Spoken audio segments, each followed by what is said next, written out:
got a great trick for layering gelatos this week, and I'm going to show you how to do this with this colourful mixed media canvas tutorial. And you can check out what I did with the flower that I coloured in my last video. Gelatos are great for colour mixing, and they're a creamy crayon that is also water soluble, and as you layer them up they will interact with each other, changing the way subsequent layers look and how your whole project will look. So they aren't particularly the best for creating mixed media or painting projects with distinct layers. Well, unless you use this technique I'm going to show you today. I'm using canvas board for today's project, and I'm just starting off by covering the whole board with reds and yellows. Gelatos are great because you can scribble them directly down onto the surface, but I'm also going to blend them out using some water. So we're going to get a really good coverage of this whole board. And as they're wet, here's a good trick. I'm going to imprint a pattern into this layer with some Punchinella. You know, that stuff that's left over from the making of sequins. If you haven't got any, you could use a stencil instead. So whilst the gelatos are still wet, place your stencil or Punchinella onto that wet surface and then put something heavy on top. So I'm just using an acrylic block from Rubber Stamps and a heavy jar. If you can, leave it like this and let it dry for a while. But I'm always too impatient, so I kind of leave it for, I don't know, 30 minutes or something like this, and I take it up. The longer you leave it, the better impression you're going to get.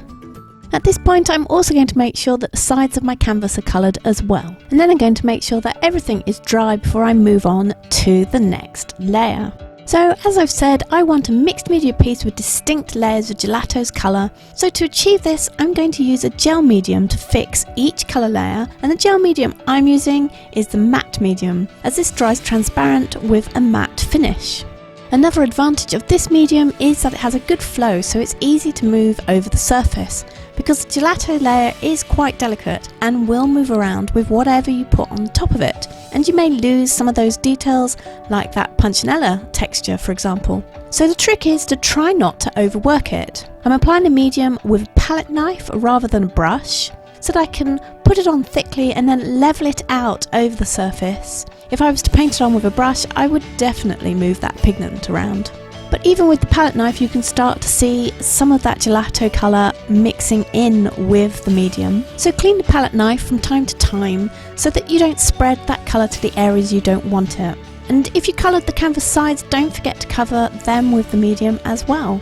Now I'm just going to thin this layer off a little bit, as I know I'll be adding more layers on top and I don't want this layer to be too thick at this point. So I'm very carefully removing some of the thickness of this medium, making sure that I move the palette knife in one direction at a time and cleaning it if I need to. You're going to want to let this medium dry, and if you need to, raise it above the work surface so that the sides don't stick to your work surface. And I often place mine on gel medium bottles to dry. Now before I add some more colour, I thought it would be fun to add some more texture, and I've got some tissue paper with a print pattern on it, and I'm just going to add it with more matte medium. As I've fixed that first gelato layer, you can pretty much add anything over the top without disturbing it. Oh, and don't forget I've got a full list of all the products that I've used in this project just below the video. And this might be a good time also to say that I really appreciate all the comments you've been leaving on my channel. Thank you so much. I love to hear what you've been making recently. It's just great fun to be able to share with you like this. If you're not already one of my subscribers, then please do subscribe.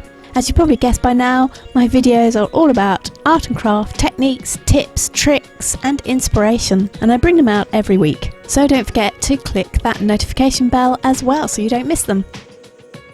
I've let this layer dry as well, and once I've torn off that extra bit of tissue, then we're ready for the next layer of colour. And for this layer I'm going to go with some cold colours that will contrast nicely with that first hot colours layer. I want the colours to really stand out and pop, so I'm adding white first in the areas that I'm going to add the blues and the purples, and this time I'm blending out the gelatos with my fingers. And as you can see, I don't have to worry about that first layer of colour at all. Once it's fixed, it doesn't move. I want a nice blend between the blue and the purple colour, but I also want distinct areas of blue and purple, so every now and then I'm washing my fingers just so that I can control that blending a little bit better. Otherwise this layer might just become one colour.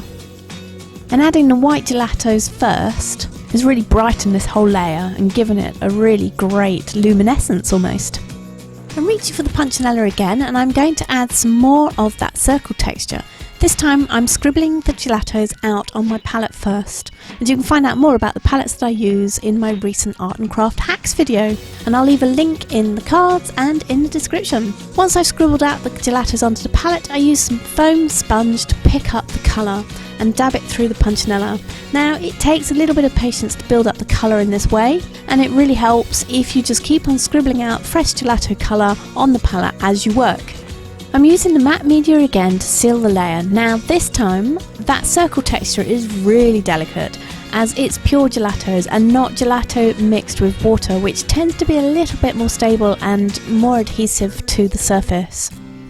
So I'm keeping this medium layer a little bit thicker than that first one that I used, and I'm definitely not overworking this one. I'm also making sure that I clean off the palette knife if it picks up any pigment, so that I don't spread that pigment to the areas I don't want it. It's a little too easy to scrape away some of that gelato's pigment, so you do have to be a lot more careful with this layer than you did with the layer that had the water added to it. And I have lost a little bit of the texture, my circle texture, but to be honest, I'm not that worried about it. You just work with what you get. As a background, I'm still pretty pleased with how these two coloured layers turn out. With that layer dry, you could just keep adding more layers and working as we've been working with the fix layer and the colour layer and then a fix layer. But I think I'm going to add a focal point now, and for that I'm using the Anenome flower from my floral collection of digital stamps that are over in my Etsy shop if you would like to use them too. And if you saw my last video, then you'll have seen how I coloured this illustration with Prismacolor pencils. If you missed that video, there is a link in the cards and also in the description below. And I shared some tips on using coloured pencils in that video. So what you're watching here is just me choosing what colour to use to make this image, and I'm matching it to the gelato's background. I want it to pop out from the background, but I also want it to harmonise with the background too. I've got a brush word sentiment that I've recycled from another project, and I thought it would work well here with these colours.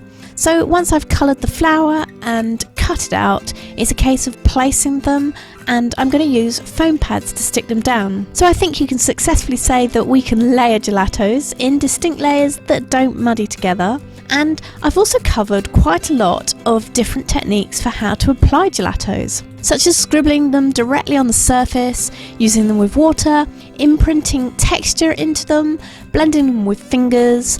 We also covered using a sponge and applying through a stencil as well, all in this one little canvas. Do subscribe and hit the notification bell for more art tutorials from me. And if this video was useful to you, then please do like it and share it with your friends as well. And I can't wait to see your next colourful make, so tag me in on social media, all of my links are below, or leave a comment for me. I would love to hear from you.